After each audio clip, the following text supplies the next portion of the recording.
Breaking news చూస్తున్నాం. తెలంగాణ రాజకీయాలను కుదిపేసిన phone tapping case కొత్త మలుపు తిరుగుతోంది.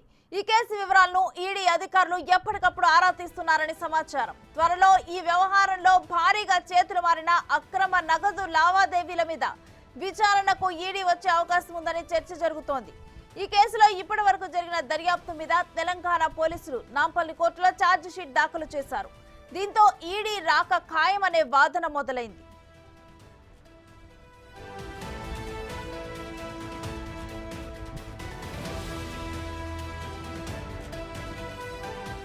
తెలంగాణలోని గత 2 అసెంబ్లీ ఎన్నికల్లో బీఆర్ఎస్ అభ్యర్థులకు టాస్క్ ఫోర్స్ వాహనాల్లో డబ్బు సమకూర్చామని రాధాకృష్ణరావు తెలిపారు. ఈ విషయంపై ఆయన బృందంలోని అనేక మంది పోలీసు అధికారులు విచారణలో కుండ బద్దలు కొట్టారు. వందల కోట్ల అక్రమ నగదు లావాదేవీల విచారణ పేరుతో ఈడీ ఎంటర్ అయ్యే అవకాశం ఉందన్న ప్రచారంలో గులాబీ నేతల్లో భయం మొదలైంది. ఈడీ రంగంలోకి దిగితే ఫోన్ ట్యాపింగ్ వ్యవహారంలో బీఆర్ఎస్ తరపున ఎమ్మెల్యేలుగా పోటీ చేసిన నేతలతో పాటు ఈ వ్యవహారంలో కీలకంగా వ్యవహరించిన బడా నేతలకు ఇబ్బందులు తప్పవని న్యాయ నిపుణులు అభిప్రాయపడుతున్నారు.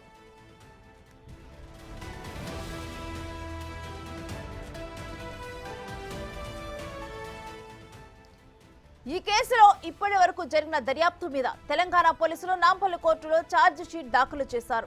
పోలీసులు మొత్తం 6 నిందితులుగా చేర్చగా వీరిలో ఎస్ఐబి మాజీ ఓఎస్డి ప్రభాకర్ రావు, శ్రవణ్ రావు పరారులో ఉన్నారు. సస్పెండ్ అయిన అదనపు ఎస్పీలు భుజంగరావు, తిరుపతన్న, టాస్క్ ఫోర్స్ మాజీ డీసీపీ రాధాకృష్ణరావు, సస్పెండ్ అయిన మాజీ డీఎస్పీ ప్రణీత్ రావు రిమాండ్లో ఉన్నట్లు అందులో వివరించారు. 69 మంది సాక్షుల వాంగ్మూలాలను అభియోగ పత్రంలో నమోదు చేశారు. వీరిలో గతంలో ఎస్ఐబి టాస్క్ ఫోర్స్ లో పనిచేసిన పోలీసు అధికారులు, ప్రైవేటు వ్యక్తులు కూడా ఉన్నారు. వేలాది పేజీల్లో అభియోగాలను బలపరిచే పత్రాలను పొందుపరిచారు. సాంకేతిక పరిజ్ఞానంతో కూడిన అంశాలు ఉండటంతో మరిన్ని ఆధారాలు సేకరించాల్సి ఉందని పోలీసులు పేర్కొన్నారు. మరోవైపు పరారీలో ఉన్న ప్రధాన నిందితుడు మరో నిందితుడిని విచారించగా మరిన్ని ఆధారాలతో పూర్తి అభియోగ పత్రాలు దాఖలు చేయనున్నట్లుగా తెలిపారు. అయితే పోలీసులు ఛార్జ్ షీట్ దాఖలు చేయడంతో ఈ కేసులో ఈడీ రాక ఖాయమనే వార్తలు వినిపిస్తున్నాయి.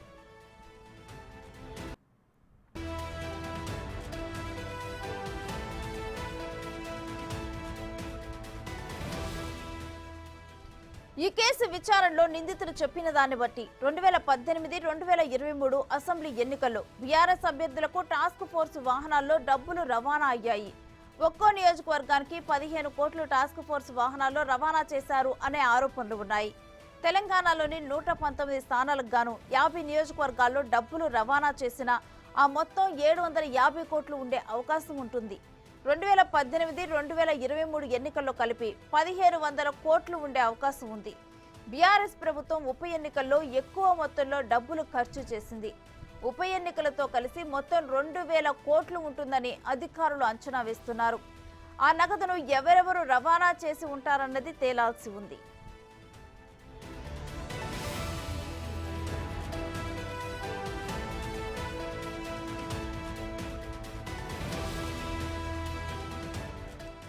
ఫోన్ ట్యాపింగ్ వ్యవహారంలో సాక్షాత్తు హైకోర్టు జడ్జి జస్టిస్ కాజా శరత్ ఫోన్ ని ట్యాపింగ్ చేశారని ఓ నిందితుడు ఇంటెలిజెన్స్ అదనపు ఎస్పీ భుజంగరావు తన వాంగ్మూలంలో పేర్కొన్నట్టు వార్తలు వినిపించాయి.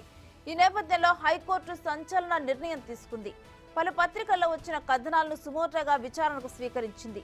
సుమోటో పిటిషన్పై chief justice Alok Aradhe, senior న్యాయమూర్తి జస్టిస్ టి వినోద్ కుమార్ల ధర్మాసనం విచారణ చేపట్టనుంది. అందులో కేంద్ర మంత్రిత్వ శాఖ, తెలంగాణ సీఎస్, డీజీపీ, హోంశాఖ ముఖ్య కార్యదర్శి, ఇంటెలిజెన్స్ అదనపు డీజీ, హైదరాబాద్ పోలీస్ కమిషనర్లను ప్రతివాదులుగా పేర్కొన్నారు.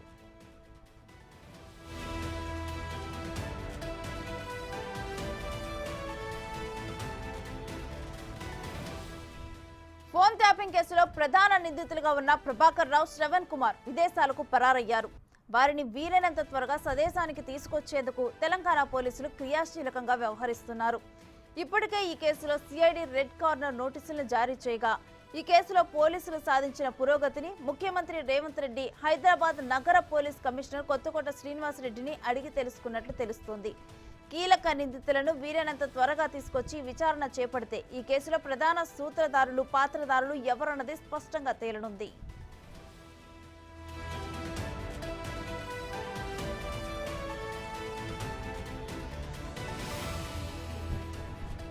ఫోన్ ట్యాపింగ్ కేసులో నిందితులకు నాంపల్లి కోర్టులో చుక్కెదిరింది. అడిషనల్ ఎస్పీలు భుజంగరావు, తిరుపతన్న దాఖలు చేసిన బెయిల్ పిటిషన్లను నాంపల్లి కోర్టు కొట్టివేసింది. రాజకీయ దురుద్దేశంతోనే తమ క్లయింట్లను అరెస్టు చేశారని, కేసుల సాక్ష్యాధారాలను కోర్టుకు సమర్పించలేదని పిటిషన్ తరపున న్యాయవాదులు కోర్టు దృష్టికి తీసుకొచ్చారు. ఛార్జిషీట్ దాఖలు చేసినప్పటికీ వారిని ఇంకా విచారించాల్సి ఉందని పబ్లిక్ ప్రాసిక్యూటర్ కోర్టు దృష్టికి తీసుకెళ్లారు. ఇరు వాదనలు విన్న కోర్టు నిందితుల బెయిల్ పిటిషన్లను కొట్టివేసింది.